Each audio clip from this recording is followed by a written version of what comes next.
बोलिए श्री सद्गुरु महाराज की। सुधर जाता है तो हम और आप कितने सुधरे हुए हैं, इस पर स्वयं हम लोगों को विचार करना पड़ेगा।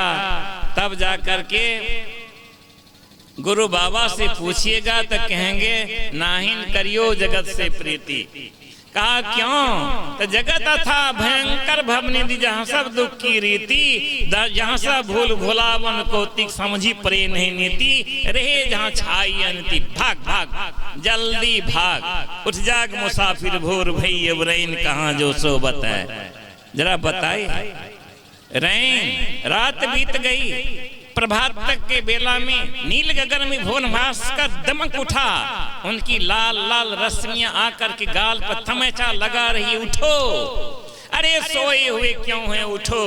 मोह निद्र में क्यों सोए हुए हो, मखमली सेज पर क्यों सोए हुए हो, तन के सुख में क्यों अलसाए हुए, मानस रोग से क्यों व्यथित हो चुका है। उठो तो उस ज्ञान की रश्मियां को जो है सो जब प्राप्त करेंगे तब थपेरा का याद आएगा ना, तब क्रियावान कर्म जो है करना शुरू कर देंगे। इसलिए आवश्यकता है, और जब तक हम और आप सजग होकर के उठ करके जग करके प्रभात में, उन प्रभात में जहाँ निशा का अंत हो रहा है, साधना करते हैं ना, अंधकार दिखाई पड़ता, उसको नाश किया। अगर नाश नहीं कोई किया तो वह नील गगन का भुवन भास्कर त्रिकुटी महल में सूर्य उगे हो के ना होगा, सहस्र कमल दल चंदा छटके उसका भी दर्शन नहीं होगा, सम्यता व्यवस्था नहीं आएगी, शीतलता चंद्रिका की शीतल धाराएं मानस में नहीं आएगी, तो शांति कहाँ से पाएंगे? नहीं पा सकते हैं ना। इसलिए उनको करना ही पड़ेगा। और एक बात बताऊं चलते चलते, आप लोग ज्ञानी है, मैं तो पहले निवेदन किया कि मैं कोई पढ़ा लिखा नहीं, मैं तो गुरु बुआ की शरण में रहता हूँ। एक बात बताऊं, द्रोणाचार्य ने को भावना से प्रेरित होकर के किसको शिक्षा नहीं दी? धनुर्विद्या की शिक्षा एकलव्य को, उसका नाम है एकलव्य।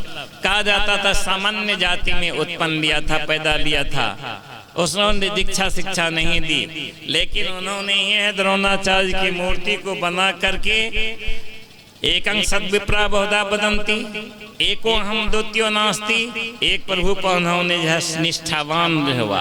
अपनी वृत्ति को, अपने चेतन धार को, अपनी मानस को, अपनी सूरत की धार को, चेतन को एकत्रित जो है क्या निष्ठा और प्रेम की गंगा जो हिलोर मारने लगी हृदय में। और वह बाण ऐसा सीखा अचूक, जो कुत्ता आया उधर से, कुत्ता कौन था कहूंगा कभी, जब कुत्ता आया भौं किया, उनकी दृष्टि को जो है न बिखेरने का प्रयास किया, तो एक ही बार में एकलव्य ने 5 बाण मार के उसके मुंह को बंद कर दिया। बंद तो कर दिया, लेकिन कुत्ता के मुंह से खून तक नहीं गया। और भागा कुत्ता द्रोणाचार्य के पास में, ही क्या हो गया? 5 पांडव जो है हतप्रद हो गए, सब की सब, और लहू भी नहीं है। कुत्ता का मुंह में 5 बाण है, बाण से मुंह बंद है, भूख भी नहीं रहा है। खोजते खोजते गया तो देखा एकलव्य को जो है दे रहा है। कहा तुम एकलव्य?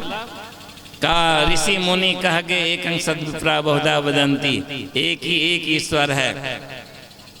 कहा हमारी मूर्ति बना करके हो? कहा आपकी मूर्ति में मैं जो है प्रभु परमात्मा श्री कृष्ण की सूरती को देखा हूँ, और देख करके जो है यह ज्ञान मुझे मिला है। आपका जो कुत्ता का मुंह बंद हो गया, अर्थात ये विषय भोग रूप या मन इंद्रियां कुत्ते की मैं 5 बाणशील संतोष दया धन विवेक का मारिए। गुरु कृपा से भगवान के ऊपर यह निष्ठा पूर्वक रह करके देखिए क्या हाल होता है। और प्रेम की सलिता जब तक हृदय में प्रवाहित न होगी, तब तक गुरु रविदास जी महाराज की शिष्या कौन थी? माता मीराबाई। और माता मीराबाई को शैशव अवस्था में उनकी माँ जब पूछी, वो अपनी माँ से पूछती मीराबाई कि माँ बगल में क्या हो रहा है? कहा शादी। का इसमें क्या होता है? कहा बर आते हैं, बधू की शादी होती है बेटी की।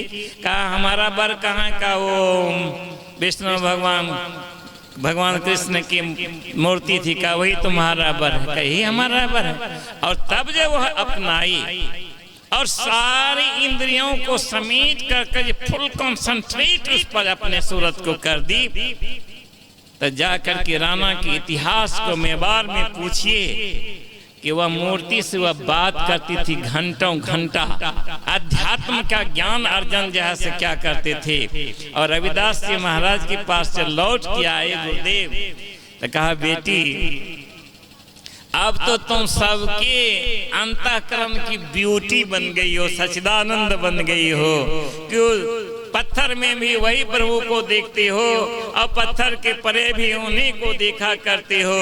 आज तक कोई ऋषि मुनि नहीं हुआ कि मूर्ति से बात क्या हुआ कि रामकृष्ण देव जी महाराज काली माँ से बात करती थी घंटों, साक्षात काली माँ प्रकट होती थी। लाइफ हिस्ट्री पढ़ करके उनका देखिए। और यहाँ तो माता मीराबाई जाते जाते भक्ति की ऐसी त्रिवत्ता अवस्था प्राप्त करने पर उसमें ही समा गए। तब आप बताइए कि मूर्ति झूठी है कि हम झूठे हैं? मीराबाई जैसे प्रेम नहीं हुआ, भक्ति नहीं हुई, तो हम और आप मूर्तियों को झूठे कह दिए? नहीं, हमारी संस्कृति है मास्टर साहब। आई रिक्वेस्ट टू यू, है ना, ये हमारी संस्कृति है, हमको बचाना पड़ेगा। अगर ना बचाएंगे तो माँ बाप की पूजा लोग भूल जाएगा, सेवा करना भूल जाएगा। इसलिए हम लोगों को करना ही पड़ेगा। गुरु महाराज की लाइफ हिस्ट्री में पढ़िए, जब गुरु महाराज सत्संग में जा रहे थे तो बैलगाड़ी से उतर करके परिहारी में माँ के मंदिर में जाकर के प्रणाम किया। क्या मैं झूठ कहता हूँ कि गुरु बाबा का इतिहास कह रहा है? लोगों ने कहा ये क्या कर दिए गुरुदेव? कहा कि ये आद्या शक्ति का है, शीश झुकाओ, नम्रता विनम्रता आएगी। इसलिए माता पिता के चरणों में हिंदू जाति शीश नवाते हैं, आद्या शक्ति है। और अभी भी गुरु महाराज के जो है सो पैतृक जगह पर जहाँ उनके क्या नाम है उनका भतीजा का, प्रबोधानंद जी को पूछिए, घर में जो फर्स्ट क्लास की काली माई का मंदिर है, देवता भी है। गुरु बाबा से पूछा था कि क्या गुरुवा हटा दे का ना, बढ़िया से बना करके पूजा करो, आद्या शक्ति की है।